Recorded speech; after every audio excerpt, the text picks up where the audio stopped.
गांव के बाहर खेतों और बबूल के पेड़ों से घिरा एक पुराना रास्ता था। उस रास्ते के किनारे एक बहुत बड़ा पीपल का पेड़ खड़ा था, जिसकी शाखाएं इतनी घनी और लंबी थीं कि सूरज की रोशनी तक नीचे जमीन पर ढंग से नहीं पहुंच पाती थी। उस पीपल को लोग दूर से ही नजरअंदाज करते, क्योंकि गांव में पीढ़ियों से कहा जाता था, उस पेड़ के नीचे कोई औरत वास करती है। रात में जो भी उसके पास जाता है वो लौटकर पहले जैसा नहीं रहता। रामकिशोर, गांव का एक सीधा साधा किसान, इन कहानियों को बचपन से सुनता आया था, लेकिन उसका स्वभाव ऐसा था कि अंधविश्वास पर विश्वास नहीं करता था। खेतों में मेहनत करने वाला, ईमानदार पर अकेला आदमी था। उसकी पत्नी कई साल पहले बीमार पड़कर गुजर चुकी थी। बच्चे नहीं थे। दिन भर खेत और रात को अकेली झोपड़ी। उसकी जिंदगी का यही चक्र था। एक दिन खेत से लौटकर रामकिशोर ने महसूस किया कि उसकी झोपड़ी में कोई और मौजूद है। वह चौकन्ना हो उठा। धीरे धीरे उसने भीतर देखा तो बिस्तर पर एक औरत बैठी थी। चेहरे पर घूंघट था, लेकिन उसकी देह से हल्की चांदनी जैसी चमक निकल रही थी। वह औरत बोली, डरिए मत, मैं राह भटक गई थी, रात काटने के लिए जगह चाहिए थी। रामकिशोर पहले तो सक पकाया, फिर सोचा शायद कोई विधवा या परदेसी स्त्री होगी। उसने कहा, रात ठहर जाओ, सुबह चली जाना।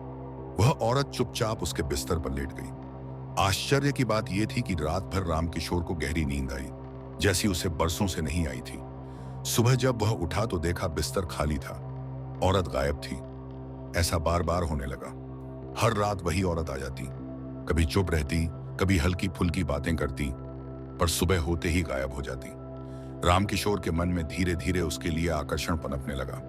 अकेली जिंदगी में उसे यह साथ अच्छा लगने लगा, लेकिन कुछ अजीब भी होने लगा। रामकिशोर का शरीर दिन ब दिन कमजोर होने लगा। चेहरे की कांति उड़ गई, आंखों के नीचे गहरे काले धब्बे आ गए। खेतों में अब वह उतना काम नहीं कर पाता। गांव वाले कहते, रामू, तेरा शरीर सूख क्यों रहा है? तुझे किसी ने नजर तो नहीं लगा दी? रामकिशोर बस मुस्कुरा देता, लेकिन भीतर ही भीतर डरने लगा। एक दिन उसने निश्चय किया कि वह देखेगा। सुबह होते ही वह औरत आखिर जाती कहां है। रात को वह जागता रहा। जैसे ही मुर्गा बोला और सूरज की पहली किरणें झोपड़ी पर पड़ी, औरत उठी और दरवाजे की ओर बढ़ गई। रामकिशोर धीरे से उसके पीछे हो लिया। वह औरत सीधे गांव के बाहर उसी पीपल के पेड़ की तरफ गई। वहां पहुंचते ही उसने अपनी साड़ी जमीन पर बिछाई और पेड़ की जड़ों के पास बैठ गई। देखते देखते उसका रूप बदलने लगा। चांदनी सी चमकती देह सूखकर कालेपन में बदल गई। त्वचा झड़कर हड्डियां रह गई। पल भर में वह औरत हड्डियों का ढांचा बन गई और वहीं ढहकर बैठ गई। रामकिशोर की रगों में खून जम गया। उसकी सांसें थम गईं। वह कांपता हुआ झोपड़ी लौट आया। अगले ही दिन वह गांव के बुजुर्ग पंडित हरिनारायण जी के पास गया। उसने पूरी घटना सुनाई। पंडित ने आंखें मूंद ली, फिर गंभीर स्वर में बोला, बेटा, यह कोई साधारण औरत नहीं, प्रेतात्मा है। वह रात को तुझसे जीवन शक्ति खींचती है, इसलिए तू दिन ब दिन कमजोर हो रहा है। और दिन में उसका असली रूप उस पीपल के नीचे हड्डियों के ढेर जैसा हो जाता है। रामकिशोर भयभीत होकर बोला, तो मैं क्या करूं पंडित जी? उससे कैसे छुटकारा पाऊं? पंडित ने कुछ देर सोचा, फिर कहा, अगली बार जब वह रात को आए तो उसकी साड़ी में चुपचाप काला सूत धागा बांध देना। वह धागा उसे बांध देगा। सुबह जब वह गायब होगी, सूत तुझे उसका ठिकाना दिखा देगा। तभी हमें पता चलेगा कि वह असल में कहां जाती है और उससे कैसे मुक्ति पाई जा सकती है। रात रामकिशोर बहुत बेचैन था। पंडित के बताए अनुसार उसने एक मजबूत काला धागा लिया और अपने तकिए के नीचे छुपा लिया। रात गहरी हुई, झोपड़ी के बाहर कुत्ते भौंकने लगे और अचानक जैसे हवा थम गई। दरवाजा बिना छुए धीरे धीरे खुला और वही औरत अंदर आ गई। आज वह पहले से भी ज्यादा सुंदर लग रही थी। आंखों में अजीब सी चमक थी, मानो चांदनी के टुकड़े हों। वह मुस्कुराते हुए रामकिशोर के पास आई और बोली, तुम दिन ब दिन कमजोर हो रहे हो, इतना काम मत किया करो। रामकिशोर ने मुस्कुराकर सिर हिलाया, पर भीतर ही भीतर कांप रहा था। जैसे ही वह औरत लेटकर आंखें मूंदने लगी, रामकिशोर ने धीरे से उसकी साड़ी के पल्लू में काला सूत बांध दिया। सुबह मुर्गे की बांग बजी और औरत फिर उठकर बाहर निकल गई। इस बार रामकिशोर उसके पीछे हो लिया। औरत चलते चलते वही पीपल के पेड़ के पास पहुंची। रामकिशोर ने देखा, सूत चमकने लगा और सीधा उसकी साड़ी से जुड़ा रहा। औरत पेड़ के नीचे जाकर पहले जैसी हड्डियों के ढेर में बदल गई। रामकिशोर की रगों में खून जम गया। वह तेजी से गांव लौटा और पंडित जी को सब बताया। पंडित जी ने मंत्र पढ़कर ध्यान किया, फिर बोले, यह आत्मा किसी साधारण स्त्री की नहीं, यह एक युवती थी जिसका नाम सुगना था। बहुत साल पहले इसी गांव में रहती थी, बेहद सुंदर और भोली भाली। उसकी शादी पास के गांव में तय हुई थी, लेकिन बारात आने से पहले ही डाकुओं ने उसके परिवार पर हमला कर दिया, सबको मार डाला और सुगना को घसीट कर ले गए। कहते हैं उस रात उसने अपमान और दर्द सहकर उसी पीपल के पेड़ पर फांसी लगा ली। उसकी आत्मा को मुक्ति नहीं मिली। वह हर रात किसी अकेले पुरुष की शक्ति चूसकर अपनी तृष्णा शांत करती है और दिन में हड्डियों के ढेर के रूप में वापस उसी पेड़ पर बैठ जाती है। रामकिशोर के होश उड़ गए। उसने कांपते स्वर में पूछा, तो क्या मेरा मरना तय है?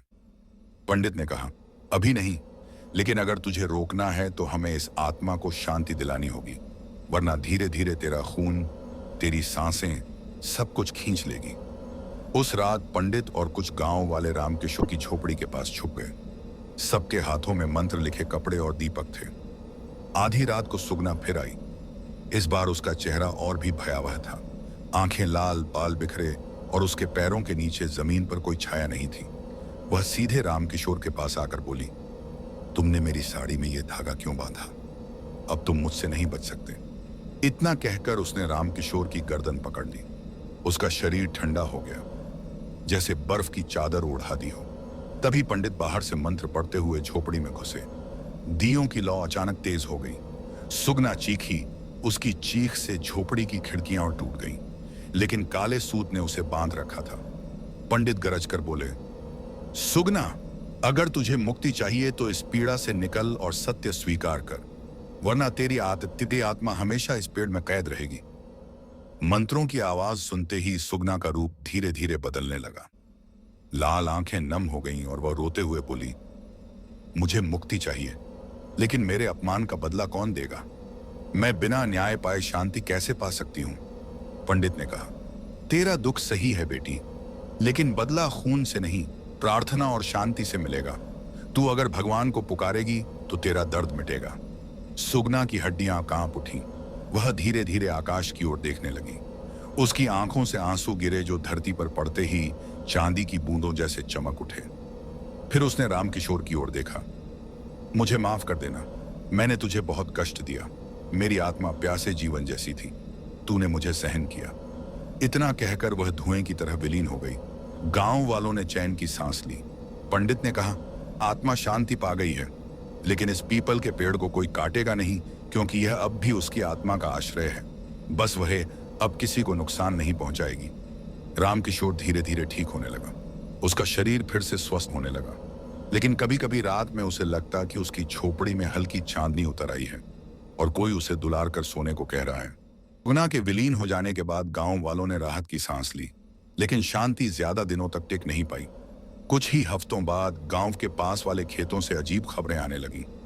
रात में चरवाहे कहते कि उन्होंने पीपल के पेड़ के पास किसी स्त्री की सिसकियां सुनी। कई लोगों ने देखा कि पेड़ की डाल से सफेद साड़ी हवा में झूल रही है, जैसे कोई अदृश्य औरत उसे पहनकर खड़ी हो। रामकिशोर को भी एक रात झोपड़ी के बाहर वही सिसकियां सुनाई दी। उसकी रीढ़ की हड्डी में सिहरन दौड़ गई। उसने सोचा, क्या सुगना सचमुच मुक्त हुई थी या अभी भी उसकी आत्मा यहां भटक रही है? अगले दिन वह फिर पंडित हरिनारायण जी के पास गया। उसने सारी बातें बताई। पंडित ने गहरी सांस लेकर कहा, बेटा, आत्मा का बंधन इतना आसान नहीं होता। काला सूत तो बस एक संकेत था, पर उसकी पीड़ा गहरी है। जब तक उसके अपमान और मौत का प्रायश्चित नहीं होगा, उसकी छाया गांव पर मंडराती रहेगी। रामकिशोर घबराकर बोला, तो अब हमें क्या करना होगा? पंडित ने गंभीर स्वर में कहा, हमें उसके नाम का श्राद्ध करना होगा। उसे बेटी का मान देकर विदाई देनी होगी, तभी उसकी आत्मा पूर्ण शांति पाएगी। गांव के लोग इकट्ठा हुए। सब ने मिलकर तय किया कि सुगना की आत्मा को सम्मान पूर्वक विदाई दी जाएगी। पीपल के पेड़ के नीचे एक वेदी बनाई गई। वहां दीपक, धूप, फल और दूध रखा गया। श्राद्ध के दिन पूरा गांव उपस्थित था। औरतें सुगना की तस्वीर जैसा चित्र लेकर आईं, जो किसी बुजुर्ग ने पुरानी यादों से बनाया था। पंडित ने मंत्रोच्चारण शुरू किया। जैसे ही पहला मंत्र बोला गया, अचानक आकाश में बादल छा गए। हवा तेज हो गई। पेड़ की डालियां जोर जोर से हिलने लगीं। और तभी सबने देखा, पेड़ की जड़ों से धुआं उठने लगा और उसमें से हड्डियों का ढेर बाहर गिर पड़ा। लोग चीख पड़े। हड्डियों का ढेर धीरे धीरे जुड़ने लगा और एक स्त्री का रूप लेने लगा। वही सुगना। सुगना का चेहरा इस बार और भी विकराल था। आंखों से आग निकल रही थी, होंठों पर खून की लाली थी। उसने चीखकर कहा, मुझे अब भी न्याय नहीं मिला, मैं क्यों शांति पाऊं? गांव वाले कांपने लगे, कुछ भागने लगे, लेकिन पंडित ने हाथ उठाकर कहा, सुगना, आज तुझे बेटी मानकर विदाई दी जा रही है। तेरे लिए पूरा गांव एक साथ खड़ा है। अगर तूने इसे अस्वीकार किया तो तेरी आत्मा हमेशा अंधकार में भटकेगी। सुगना ने गुस्से से चीखते हुए आसमान की ओर हाथ फैलाए। तभी अचानक बादलों में बिजली कौंधी और सुगना की चीख बदलकर सिसकियों में बदल गई। रामकिशोर ने हिम्मत जुटाकर आगे आगे कदम बढ़ाया। उसने जमीन से दूध का कटोरा उठाकर सुगना की ओर बढ़ाया और कहा, तूने मुझे कष्ट दिया, लेकिन अब मैं तुझे बेटी मानकर विदा करता हूं। ले, ये तेरा पिंडदान है। सुगना की आंखें नम हो गईं। उसने धीरे से हाथ बढ़ाकर कटोरे को छुआ। उसी क्षण उसका रूप बदलने लगा। विकराल चेहरा मिटकर एक मासूम युवती का चेहरा उभर आया। वही चेहरा जो कभी गांव की गलियों में मुस्कुराता था। उसकी आंखों से आंसू गिरे और वह बोली, अब मुझे शांति मिल रही है। धन्यवाद पिताजी, धन्यवाद भाई, धन्यवाद रामकिशोर। फिर उसकी देह धुएं में बदलकर आसमान की ओर उड़ गई। बादल छोंट गए, धूप फैल गई। उस दिन के बाद गांव में कोई सिसकी, कोई चीख, कोई परछाई नहीं दिखी। पीपल का पेड़ अब भी खड़ा था, लेकिन अब उसकी छाया डरावनी नहीं लगती थी। लोग वहां दिए जलाकर गुजरते, मानो सुगना अब गांव की रक्षक बन गई हो। रामकिशोर भी धीरे धीरे सामान्य जीवन जीने लगा। उसका शरीर स्वस्थ हो गया, खेतों में फिर से मेहनत करने लगा, लेकिन उसकी आंखों में एक अजीब गहराई आ गई थी। उसने समझ लिया था, भूत प्रेत का डर नहीं, बल्कि अधूरी आत्माओं का दर्द ही असली भटकाव होता है। सालों बाद जब रामकिशोर बूढ़ा हो गया तो एक रात उसने सपना देखा। सुगना सफेद साड़ी में मुस्कुराते हुए आई। उसने कहा, अब मैं सचमुच मुक्त हूं। जब तू इस दुनिया से जाएगा, मैं तेरा मार्गदर्शन करूंगी। सुबह जब लोग झोपड़ी में गए तो रामकिशोर शांत नींद में ही इस संसार को छोड़ चुका था। चेहरे पर हल्की मुस्कान थी, जैसे किसी प्रियजन से मिलने की खुशी हो। पीपल का पेड़ अब भी गांव के बाहर खड़ा है। लोग अब उसे डर से नहीं, श्रद्धा से देखते हैं। कहते हैं, अगर कोई रात में उस पेड़ के पास अकेला सो जाए तो उसे हल्की चांदनी में एक औरत की परछाई दिखती है, जो आशीर्वाद देकर आगे बढ़ जाती है। सुगना की आत्मा ने आखिरकार शांति पा ली। Please like and subscribe my channel. Thank you.